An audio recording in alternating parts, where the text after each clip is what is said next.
You don't get over losing a child. You learn to walk carefully around the hole they leave behind. You become an expert at navigating the edges of the abyss, your life a fragile structure built around a permanent emptiness. For 20 years, that's what I did.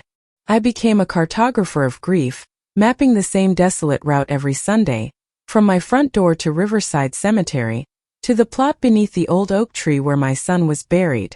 Michael James Porter. Born April 12, 1986. Died November 3, 2005. 19 years old. The dates were carved into gravestone. A permanent, cold summary of a life that was all potential, snuffed out in an instant. The funeral was a blur of muted colors and muffled sounds. His mother, my wife at the time, stared at the ground, her body held up by her sister, as if her own bones had turned to dust. His friends, young kids with red-rimmed eyes, shuffled their feet and mumbled condolences that felt like ashes in the wind. Within a year, most had stopped calling. Within 2, they'd stopped saying his name. That's how death works for the living. The world moves on. It has to. But I couldn't. I stood at that grave every Sunday for 2 decades. Rain, snow, or blistering heat, I was there.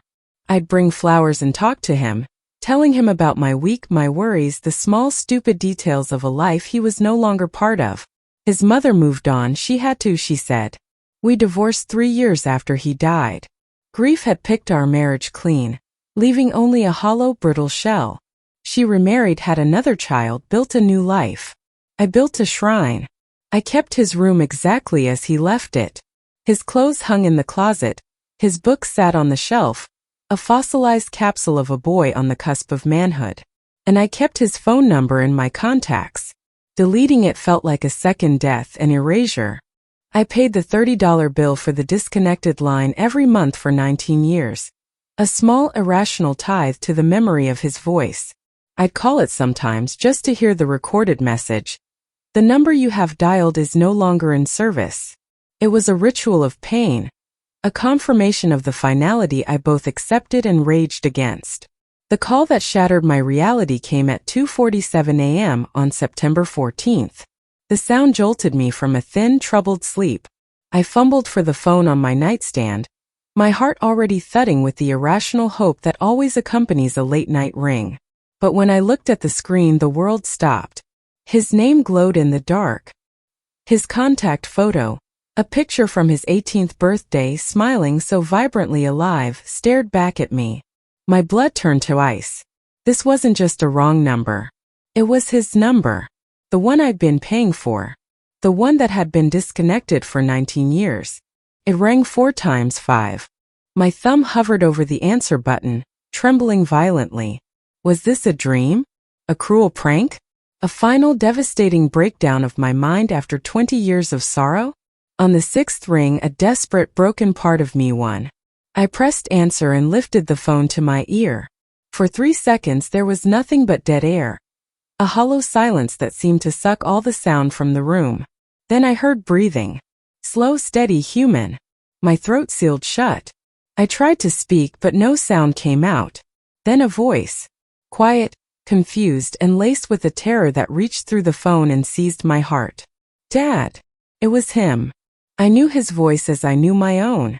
I had heard it every day for 19 years and in my dreams for 20 more. This wasn't a recording. This was him. Dad, are you there? I forced air into my paralyzed lungs. Michael.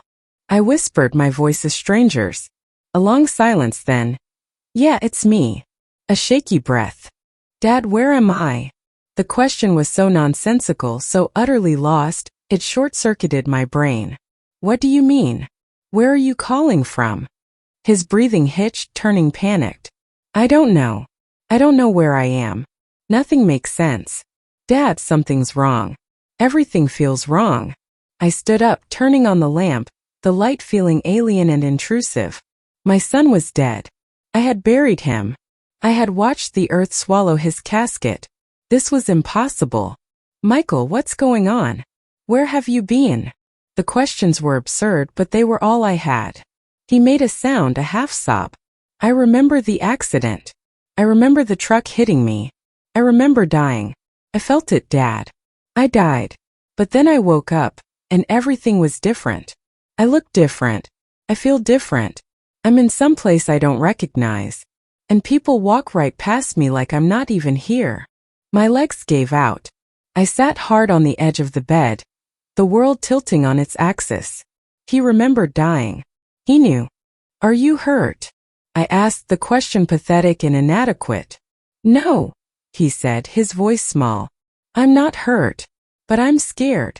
I don't understand what's happening. Can you come get me, please? The word please shattered what was left of my composure. He sounded like the little boy who'd skinned his knee and needed his father to make it better. Tell me where you are, I said, my voice shaking. Give me an address. I'll come right now. I don't know the address. I'm in a building.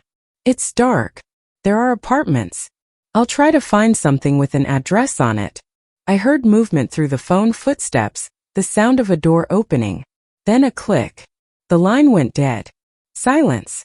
I pulled the phone away from my ear and stared at the screen.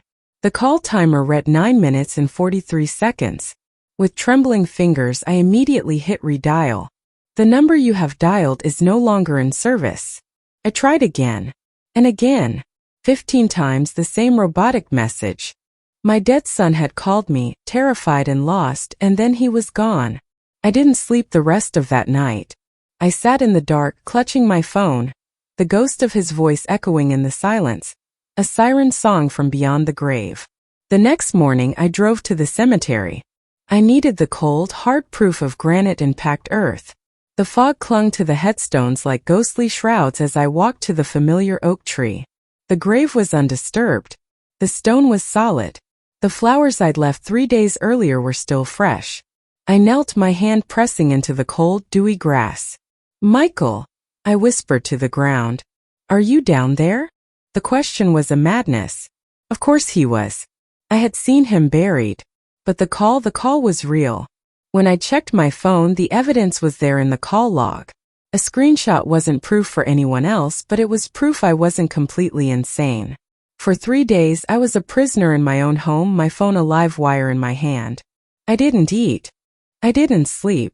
I jumped at every sound, my heart hammering against my ribs. The world had become a thin veneer over something I couldn't understand, and it was cracking. On the 4th day at 3:15 a.m. it rang again. His name. His picture. I answered before the first ring finished. Michael. Dad. His voice was worse, threadbare, desperate. I found something. I found an address.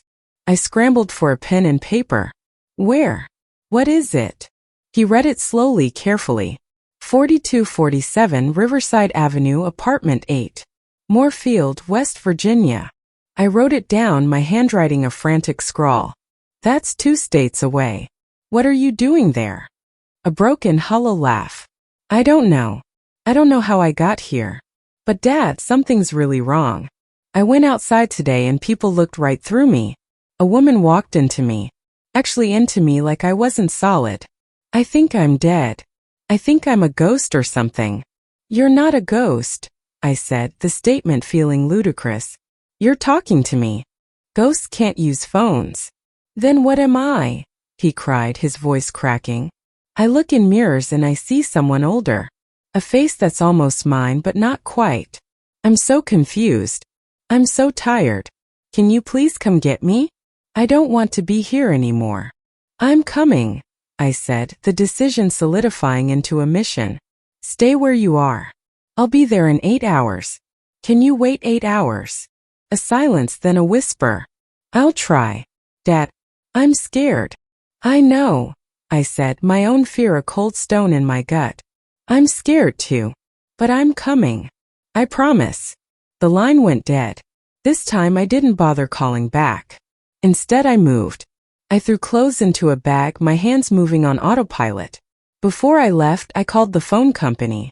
A supervisor, after a long hold, confirmed the impossible. The number had no activity. It was a dead line.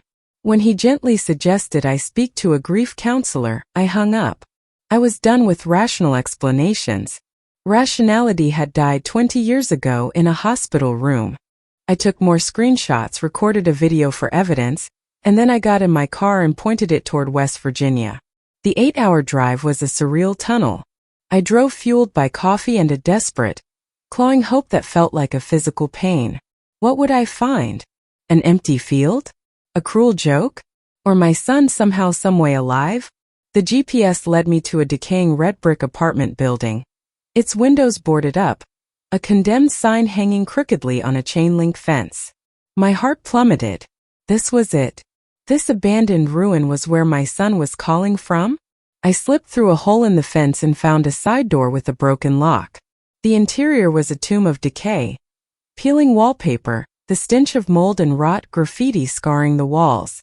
I moved through the darkness, my phone's flashlight cutting a frail beam through the gloom.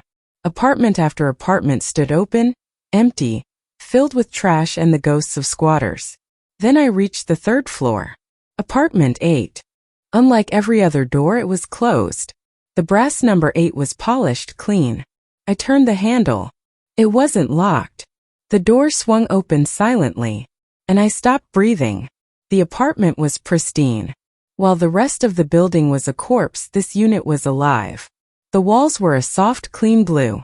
The beige carpet was spotless with fresh vacuum lines. The air smelled of soap and coffee, not decay. It was furnished, a brown couch, a coffee table, a television, all arranged with the mundane normality of a lived-in home. But it was the walls that stole the air from my lungs. They were covered in photographs. I walked closer, my legs unsteady. There were pictures of my family. Me, my wife, Michael. His first day of kindergarten. His 10th birthday party. Christmas morning when he was 12. His high school graduation. I had copies of these exact photos in a box at home. How were they here? I moved to the next wall, and my confusion deepened. These photos showed Michael older. In his 20s, in his 30s. A life that never was. He was standing in a graduation gown before a college building I didn't recognize. He was laughing with friends at a restaurant. In one, he was smiling, maybe 35 years old, standing right in front of this condemned building. I took pictures with my shaking phone, evidence of this impossible gallery. In the kitchen, a coffee mug sat on the counter, the dregs still warm. The refrigerator hummed, stocked with milk, eggs, leftovers. The milk was fresh, expiring in 5 days. Then I saw the note, held to the fridge by a magnet. The handwriting was a punch to the gut. It was Michael's. The same messy scrawl from his school notebooks. Dad, if you're reading this, I don't know what's happening to me. I woke up here 3 weeks ago with no memory of how I got here. I have ID that says my name is Marcus Powell. I'm 38 years old. I work at a factory. I have an apartment and a life I don't remember living. But it's not my life. I remember being Michael. I remember you. I remember Mom. I remember dying in that accident. I felt the impact. I felt everything stop. Then I woke up here as someone else. 20 years passed, but I don't remember any of it. The people here know me as Marcus. They've known me for years. But I'm not Marcus. I'm Michael, your son. I think I'm supposed to be dead. I think something went wrong. I don't belong here. Please help me figure out what happened. I read it 3 times, the words searing into my brain. I folded it carefully and put it in my pocket, a sacred text in this temple of the impossible. In the bedroom, I found a wallet on the nightstand. I opened it. The driver's license showed a man who was an older, harder version of my son. Same eyes, same nose, same small scar on his chin from a childhood bike accident.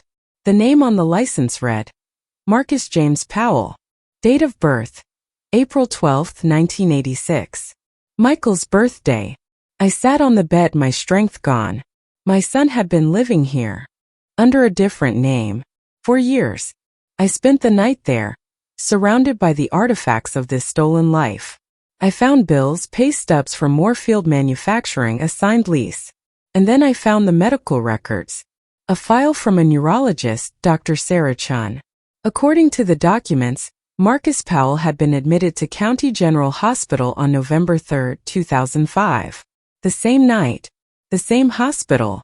He'd been in a car accident, suffered head trauma, fallen into a coma. He woke up with complete amnesia. No ID was found. He became a John Doe. No one ever came forward to claim him. I called Dr. Chen's number. When I explained who I was and what I'd found, her professional demeanor cracked. I remember that case, she said, her voice cautious. It was unusual. We had two young men from the same intersection that night. Could there have been a mistake? I asked, the question hanging between us charged and terrifying. Could their charts have been mixed up? A long silence. Mr. Porter, are you suggesting we misidentified your son's body? I'm suggesting the boy who survived might be my son. She agreed to pull the records. Before we hung up, she gave me the address where Marcus Powell worked. Moorfield Manufacturing. Third shift. She also sent a warning. If this man is your son, he's not the boy you lost. 20 years of living as someone else changes a person. Even if the DNA matches, the boy you knew is gone. I knew she was right. But the chance, the mere possibility, was a gravitational force I could no longer resist. That night I went to the factory. I watched the workers arrive. And then I saw him. He got out of a silver Honda, tall, with the weary posture of a man who worked with his hands. But when he stepped under the lights of the entrance, I saw his face clearly. It was Michael, 20 years older. The boy I had buried was a man, walking into a factory. I waited in the parking lot for 3 hours, a storm of fear and hope raging inside me. How do you approach a ghost? What words do you use? When he came out for his break, walking alone to the far edge of the lot, I forced my legs to carry me toward him. He noticed me when I was 20 feet away. He turned and our eyes met. For a heartbeat, I saw only confusion in his gaze. Then a flicker of something else. A deep, unsettling familiarity. Can I help you? He asked. His voice was Michael's but weathered deeper. I was speechless, drowning in the reality of his presence. Are you okay?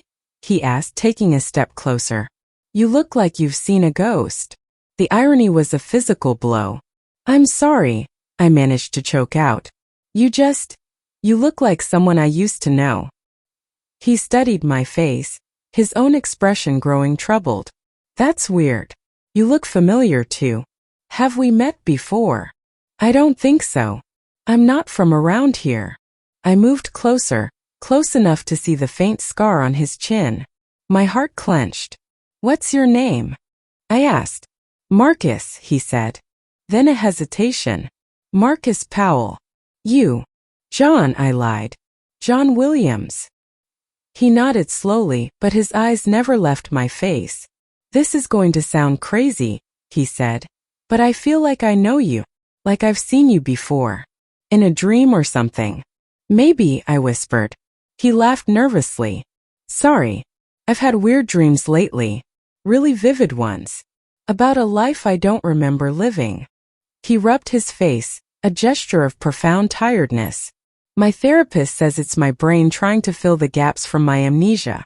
But lately, I see people I don't recognize but feel like family. And there's this one man older, always sad.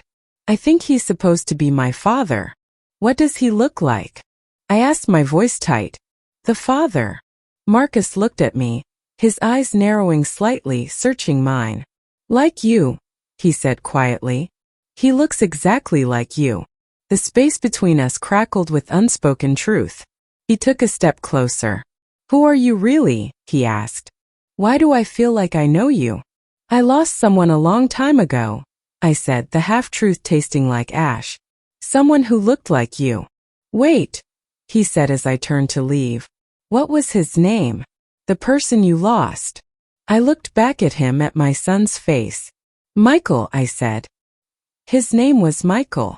Marcus went utterly still. The color drained from his face. That's impossible, he whispered. How did you know that name?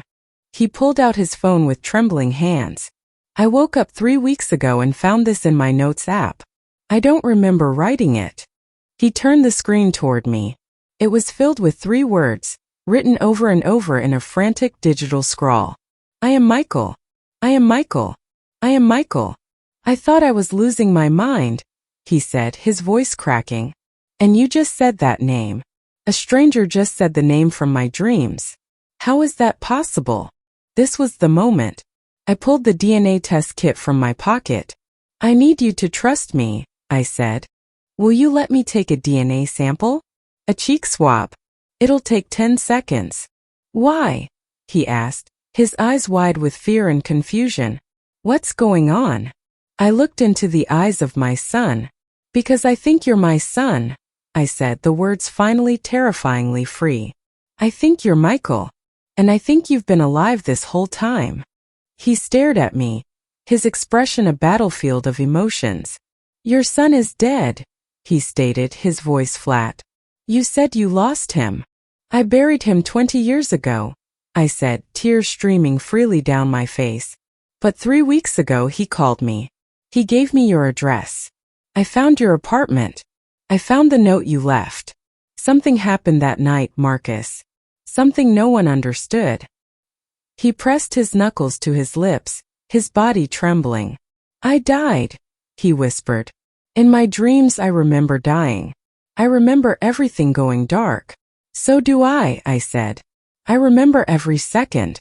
But what if we were both wrong? He closed his eyes. When he opened them, they were glistening. If you're telling the truth, that means I lost 20 years.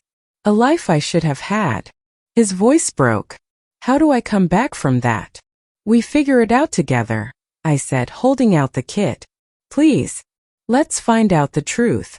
He looked at the small plastic bag for a long, agonizing moment. Then he nodded. Okay. I swabbed the inside of his cheek, my hand steadier than I expected. I sealed the sample, a tiny capsule containing the answer to everything. How long? He asked. 48 hours. He wrapped his arms around himself.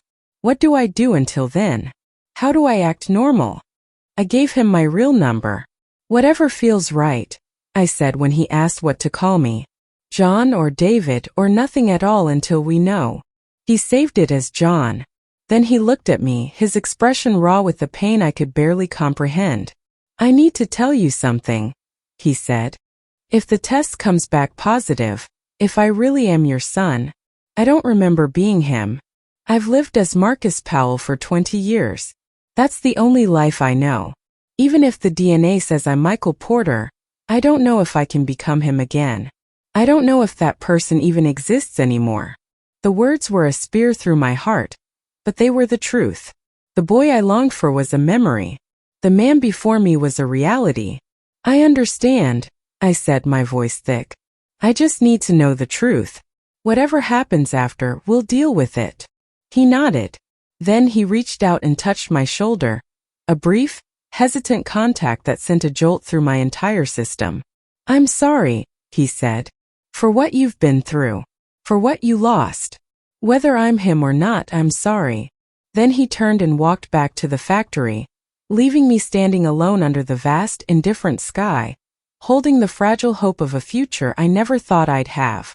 The 48-hour wait was a lifetime condensed into an agonizing pause. I stayed in his apartment, surrounded by the life he'd built, torturing myself with the details. The pay stubs, the grocery lists, the normalcy of it all. It was the life of a stranger, and it might be my son's. When Dr. Chun finally called, I let it ring 3 times, terrified of the verdict. Mr. Porter, she said, her voice unreadable. The results came back. You need to sit down. I sat on the couch, the same couch where this impossible journey had truly begun. Tell me. A pause that stretched into eternity. It's a match, she said, the words simple, world-altering. Marcus Powell is your biological son. Michael is alive. I don't remember what I said. I think I thanked her. I think I ended the call. Then I sat in the silent, perfect apartment for an hour, the truth settling into my bones, heavy and luminous and devastating. My son was alive. For 20 years while I visited a grave, he had been breathing, working, living. The grief I had carried was not for a life ended, but for a life lost. The difference was profound. I called Marcus. He answered on the first ring. It's positive, I said, my voice hollow with shock. The DNA test. You're Michael. You're my son. Silence.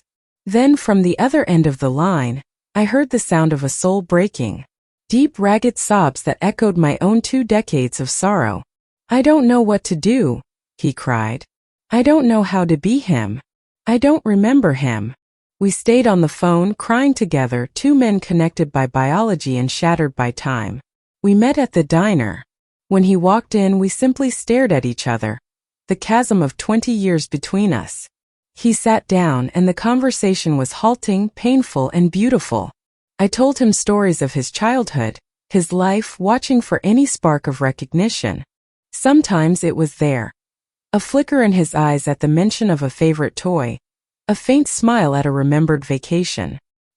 He came to my house and stood in the doorway of his room, a museum of the boy he'd been.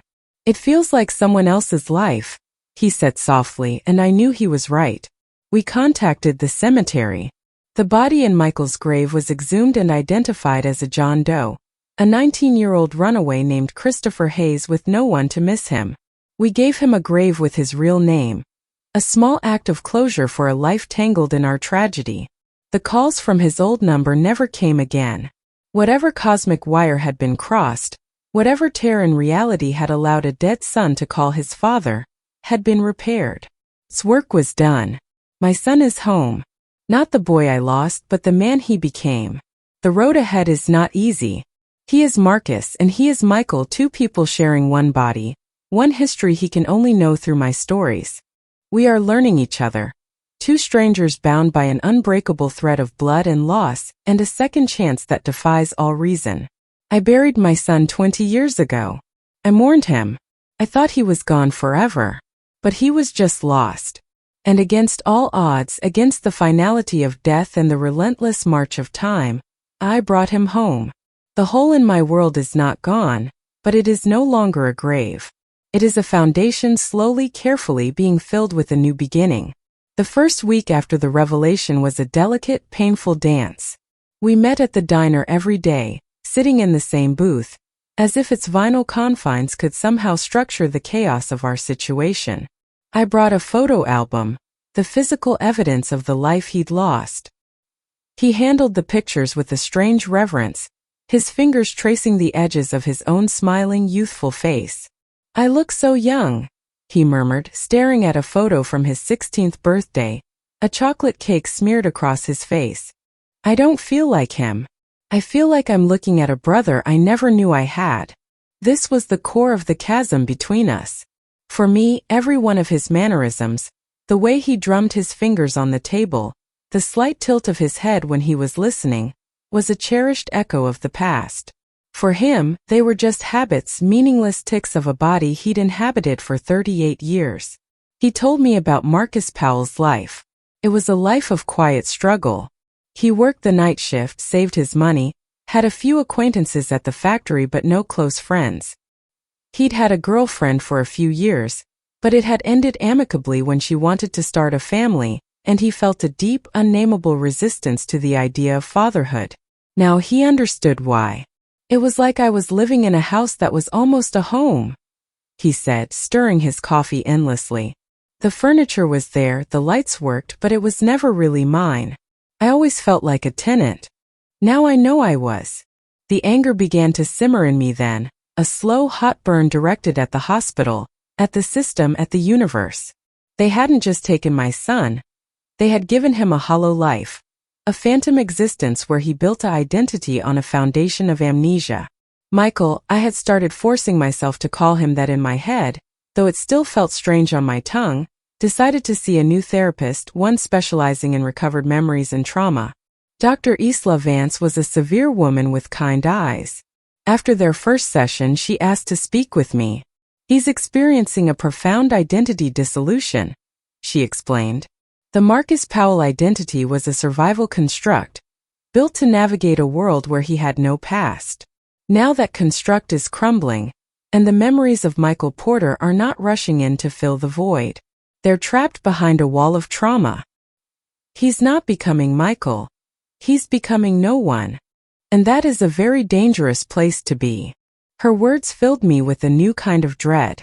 I had been so focused on getting my son back that I hadn't considered the cost to the man he was now. That evening, I found him sitting in the dark in his apartment, staring at a photo of his mother. "I called her today," he said without looking at me. My breath caught. "You did?" "I got her number from information. She's listed." He let out a hollow laugh. "She answered." I said, "Hi, this is Michael." There was silence for so long I thought she'd hung up. Then she said, "This isn't funny. Who is this?"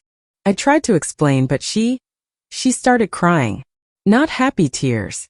Angry, horrified tears. She said her son was dead and that I was a sick, cruel person. She told me never to call again and hung up. The hope in his eyes had been extinguished, replaced by a devastating emptiness. He had reached out for another tether to his past, and it had been severed violently. The grave, it seemed, was not just a plot of earth. It was a concept, one his mother was not willing to disturb. The breakthrough came on a Tuesday. We were driving back from the diner, and I took a detour past his old high school. The football field was lit up for a Friday night game, the sounds and smells exactly as they were 20 years ago. Michael went rigid in the passenger seat. "Pull over," he whispered. I did. He got out and walked to the chain-link fence, his hands gripping the metal, his knuckles white. He stared at the field, his breathing shallow. "I was here," he said, his voice distant. "Number 42. Third quarter. We were down by 6. Coach called a slant pass to me." He closed his eyes. "The ball was high. I jumped. I felt it sting my fingers, but I caught it. I came down right there," he pointed to the 30-yard line, "and I ran it in. The crowd, it was so loud." He opened his eyes and looked at me, and for the first time there was no confusion, no separation. It was him. It was Michael, looking out from behind the eyes of a 38-year-old man. "You caught it," I said, my voice thick with emotion. "You won the game. We went for pizza after. You had pepperoni." A single tear traced a path down his cheek. "I remember," he breathed. "I really remember." It wasn't just a story I had told him. It was a memory unlocked from its prison. It was a tiny piece of himself returned. With a real memory to anchor him, Michael's resolve hardened. He wanted answers not just for me but for himself. We hired a lawyer, a sharp, no-nonsense woman named Angela Rossi, to investigate the hospital's liability. Angela descended on County General like an avenging angel. She subpoenaed records, tracked down retired staff, and reconstructed the chaotic night of November 3, 2005. What she found was a perfect storm of negligence. 2 ambulances from different companies had responded to the same accident scene. Both young men had similar builds and severe facial trauma. They were admitted minutes apart through different ER bays. The harried intern on duty, overwhelmed and sleep-deprived, had allegedly mixed up the intake tags before the senior attending had arrived. "It was a catastrophic administrative error," Angela told us, her face grim. "The police identified the car as Michael's, so they assumed the first critical patient was Michael. By the time you arrived, Mr. Porter, they had already labeled the John Doe as unidentified, and your son was labeled as deceased. Your identification, made under extreme duress, simply confirmed their mistake. They had buried a stranger in our family plot. They had sent my son, alive but broken, into the world as a ghost." The hospital, faced with Angela's mountain of evidence, wanted to settle quickly and quietly. The sum they offered was substantial, enough to ensure Michael would never have to work another night shift if he didn't want to. But money felt like blood money. It was a cold numerical apology for 20 years of stolen birthdays, Christmases, and graduations. For 20 years of a father's grief and a son's lost identity. We sat at Angela's large mahogany table, the settlement agreement laid out before us. Michael stared at it, his expression unreadable. "They want to pay us to go away," he said flatly. "They want to make amends and avoid a public trial that would destroy their reputation," Angela corrected gently. "What do you want to do, Michael?" I asked. He looked from the paper to me. "I want them to admit it. Publicly. I don't want their money to come with a gag order." I want what happened to me to be in a file somewhere, so if it ever happens to someone else, maybe, just maybe, someone will double-check the tags. Angela smiled, a rare, genuine sight. Then we fight. The hospital, unwilling to risk a trial, agreed to a modified settlement. They would pay a slightly reduced sum, and in return they would issue a public statement acknowledging the catastrophic identification error of November 3, 2005, and outlining new, stringent protocols to ensure it could never happen again. The day the statement was released, Michael and I sat in his apartment and watched the news. Seeing the bland, corporate apology scroll across the screen was surreal. It was a validation we had never thought we'd get. "It doesn't give me my life back," Michael said quietly, "but it helps." It was the first time I heard him refer to Michael Porter's life as his own. A tiny, significant shift. Michael couldn't live in the condemned building anymore. With part of the settlement, he bought a small, modest house on the outskirts of my town. It was a symbolic move, a choice to build a new life in the shadow of his old one. He asked for my help furnishing it. We spent weekends at furniture stores, a bizarrely normal father-son activity. He deferred to my taste on many things, a silent acknowledgement that I knew the boy he was trying to remember. He set up one room as a dedicated office. On one wall, he hung the photos from his apartment, the pictures of Marcus Powell's life. On the opposite wall, he hung the photos from my album, The Life of Michael Porter. He called it his memory room, a place where his two selves could coexist. He didn't want to live off the settlement. "Marcus worked hard," he told me. "I don't want to disrespect that." He found a job as a facilities manager at a local community college. It was day shift work with benefits and normal hours. A stable, quiet life. On his first day, I drove him to work. He was nervous, fiddling with his tie. "You'll be great," I said, the words every father says to his son on a big day. He smiled, a genuine, unburdened smile. "Thanks, Dad." It was the first time he'd called me that without prompting. I watched him walk into the building, a man with a past, a present, and for the first time in 20 years, a future. The memories didn't come in a flood, but in trickles. Sometimes triggered by a smell, a song, a place. Dr. Vance encouraged him to keep a dream journal, as his subconscious was now actively trying to bridge the gap. He started having vivid dreams not of the past, but of the in-between. He described a feeling of limbo, a gray place where he felt neither dead nor alive but waiting. He said he could sometimes hear my voice, muffled and distant, when I visited the grave. "I think that's why I called," he said one evening. "I was stuck between there and here.